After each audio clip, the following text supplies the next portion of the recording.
Telangana BJP ఎమ్మెల్యేలు ఢిల్లీ పర్యటనకు వచ్చారు. ప్రధాని నరేంద్ర మోడీని కలిసి తాజా రాజకీయ పరిస్థితులపై ప్రధానికి వివరించబోతున్నారు. అంటే ఎటువంటి అంశాలను ప్రధాని దృష్టికి తీసుకువెళ్ళబోతున్నారని, రాష్ట్రంలో ఉన్న సమస్యలను ప్రధాని దృష్టికి తీసుకువెళ్ళడం కానీ మరో ఇతర అంశాలకు సంబంధించి ప్రధానంగా వారితో చర్చించబోతున్నారు. మనతో పాటు ఎంపీ రఘునందన్ గారు ఉన్నారు. వారిని అడిగి మరింత సమాచారం తెలుసుకుందాం. సరే, ఎమ్మెల్యేలతో పాటు ఎంపీలు కూడా ప్రధాని నరేంద్ర మోడీని కలవబోతున్నారు. ఎటువంటి అంశాలను ప్రధాని దృష్టికి తీసుకువెళ్ళబోతున్నారు? సార్, రాష్ట్ర ప్రభుత్వము కేంద్ర ప్రభుత్వం నుంచి వస్తున్నటువంటి నిధులని ఏ రకంగా ఉపయోగిస్తూ ఉంది, లోకల్గా ఉండేటువంటి ఎమ్మెల్యేలు కలుగుతున్నటువంటి ఇబ్బందులు. ఉదాహరణకి మేము పార్టీలని ఏ పార్టీ అధికారంలో ఉందని చూడకుండా అన్ని రాష్ట్రాలకి రావాల్సినటువంటి వాటాలని సమదృష్టితో పంపించడం, ఎన్ఆర్ఈజీఎస్ నిధులు పంపించడం, ఇట్లాంటివి చేస్తూ ఉన్నాం. స్టేట్లో ఏం జరుగుతుంది, ఎన్ఆర్ఈజీఎస్ నిధుల విషయంలో కానీ ఇతరత్రగా జరుగుతున్న ఇబ్బంది ఏముందంటే, వాళ్ళు ఇన్ఛార్జ్ మంత్రి అని ఒక మంత్రిని పెట్టి గతంలో టీఆర్ఎస్ ప్రభుత్వం ఏ రకంగా చేసిందో అదే రకంగా చేస్తూ ఉన్నారు. ఎమ్మెల్యేలు స్థానికంగా గ్రౌండ్లో ఎదుర్కొంటున్నటువంటి సమస్యలు, తెలంగాణలో భారతీయ జనతా పార్టీని అధికారంలోకి తీసుకురావడానికి చేయాల్సినటువంటి పనులు, ఈ దిశగా మాకు మార్గదర్శనం దొరుకుతుంది అనేది మా ఆశ. అదే దిశగా ముందుకు పోతుంది ఈరోజు సమావేశం కూడా. రాష్ట్రంలో ప్రజెంట్ హాట్ టాపిక్ అధ్యక్ష రేసు.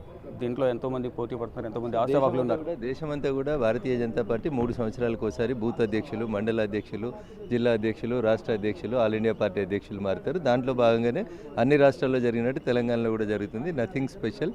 ప్రధానమంత్రి గారితో ఇట్లాంటి రాజకీయాలు ఏముండే, కేవలం దిశానిర్దేశం, మార్గదర్శనం, పనితీరు మెరుగుపరచుకోవడం, పార్టీని అభివృద్ధిలోకి తీసుకురావడం, పార్టీని అధికారంలోకి తీసుకురావడం తప్ప I don't think there will be some politics in this meeting.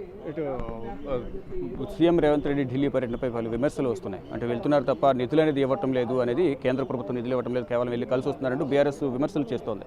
మరోవైపు ప్రతిగా ఇటు కాంగ్రెస్ కూడా కవిత గురించి మీరు ఢిల్లీ వెళ్ళి వారితో మాట్లాడింది కేవలం పర్యటనకు బెయిల్ కోసం వెళ్ళారనేది ప్రధాని చెప్తున్నారు. అంటే బీజేపీ ఎందుకు నిధులు విడుదల చేయడం లేదనేది ప్రధాన సమస్య. ఇప్పుడు భారతీయ జనతా పార్టీ కాంగ్రెస్లు పైసలు ఇయ్యాయి, భారత ప్రభుత్వం తెలంగాణ ప్రభుత్వానికి పైసలు ఇస్తుంది. తెలివి ఉండాలి ఆ మాటలు మాట్లాడేటానికి. వాళ్ళు 10 ఏళ్ళ అధికారంలో ఉన్నారు కదా, 10 ఏళ్ళ అధికారంలో ఉన్నప్పుడు కేంద్రం 1 రూపాయి ఇవ్వలేదా? వాళ్ళు అడగకుండా మేము ఇస్తాం పైసలు. వాళ్ళకి తెలివి ఉన్నా లేకున్నా కేంద్రం నుంచి పైసలు వస్తాయి. ఇప్పుడు నిన్న వాళ్ళు కొబ్బరికాయలు కొట్టినటువంటి అంగన్వాడీ స్కూళ్ళు, వాళ్ళు కొబ్బరికాయలు కొట్టిన గ్రామ పంచాయతీ భవనాలు, వాళ్ళు కొబ్బరికాయలు కొట్టిన సీసీ రోడ్లు, ఇవన్నీ ఎన్ఆర్ఈజీఎస్ కింద, జాతీయ ఉపాధి హామీ పథకం కింద భారత ప్రభుత్వం రాష్ట్రాలకు ఇస్తూ ఉంది. 10 ఏళ్ళు పాలించిన వాళ్ళకి కంప్యూటర్లలో మేమే గొప్పలం, యువరాజులం అని చెప్పుకునే వాళ్ళకి ఆ మాత్రం తెలియకపోతే, కేంద్రం రూపాయి ఇవ్వకపోతే రాష్ట్రంలో ఏముందని నడుస్తూ ఉంది. రాష్ట్రం దగ్గర ఉన్నటువంటి ఆర్థిక స్థితిగతులు ఏంది. అందుకని 10 ఏళ్ళు చేసిన మీ నాయనని పోయి అడుగు, కేంద్రంకి వెళ్ళి పైసలు వస్తున్నాయా వస్తలేవో అడుగు. లేకపోతే బడ్జెట్ ఇచ్చినప్పుడు మేము చెప్పినాం ఎన్ని పైసలు ఇచ్చినాం, ఎన్ని పైసలు ఇవ్వలేదని. మళ్ళీ ఒకసారి చెప్పమంటే చెప్తాం. ఇదే తెలంగాణ భవన్ కాడికి వస్తే నరేంద్ర మోడీ గారు అధికారంలోకి వచ్చిన గత 10 ఏళ్ళల్లో ఏమి ఇచ్చినాం, ఇప్పుడు కాంగ్రెస్ ప్రభుత్వం అధికారంలోకి వచ్చిన ఈ 12 నెలల్లో ఏమొచ్చినాయి కేంద్రం నుంచి రాష్ట్రానికి అనేది మేము చెప్పడానికి సిద్ధంగా ఉన్నాం. అది తెలిసి తెలియక కావాలని ఏదో ఒకటి మాట్లాడేటువంటి న్యూసెన్స్ చేసేటువంటి వ్యక్తులకి ప్రజలు సమాధానం చెప్పారు మొన్న, భవిష్యత్తులో మళ్ళీ ఒకసారి కూడా సమాధానం చెప్పారు. 10 సంవత్సరాలు ప్రభుత్వం తర్వాత ప్రతిపక్ష హోదా ఇచ్చారు తెలంగాణ ప్రజలు, కానీ అసెంబ్లీకి వచ్చి ప్రజా సమస్యలు పోరాడకుండా ఫామ్ హౌస్కి పరిమితమయ్యారని ఒక విమర్శ కేసీఆర్ పై ఉంది.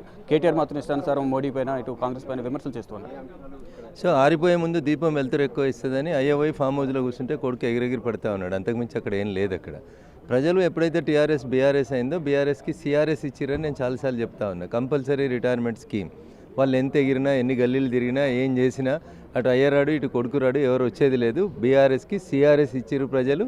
That will continue. ఏదో వాళ్ళు ఆగమాగం 4-30 మీడియా ఛానల్ కొనుక్కొని ఏదో చేసి ఆగమాగం చేసి డబ్బులు ఖర్చు పెట్టుకుంటున్నారు, ఇల్లీగల్గా సంపాదించుకున్న డబ్బులు తప్పితే వాటితోటి జనాల గుండెల లోపల వాళ్ళకి స్థానం ఉంటుందని నేను అనుకోను. మళ్ళీ వచ్చేది మా ప్రభుత్వమే అంటూ కూడా కేటీఆర్ అంటున్నారు. ముఖ్యమంత్రి కాబోతున్నారు. ఉండేదెవడు పోయేదెవడో తర్వాత చూద్దాం. ఇంకా 4 సంవత్సరాలు ఉంది ఎలక్షన్లకి. ఉండేదెవరు పోయేదెవరు చూసుకొని అప్పుడు ఆలోచించుకుందాం.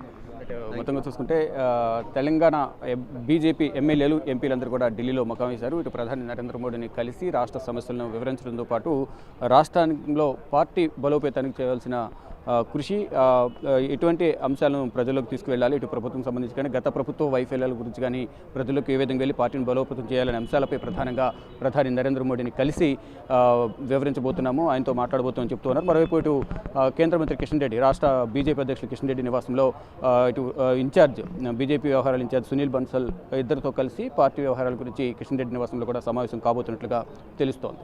కెమెరామెన్ సాయితో శివ, బిగ్ టీవీ, న్యూఢిల్లీ.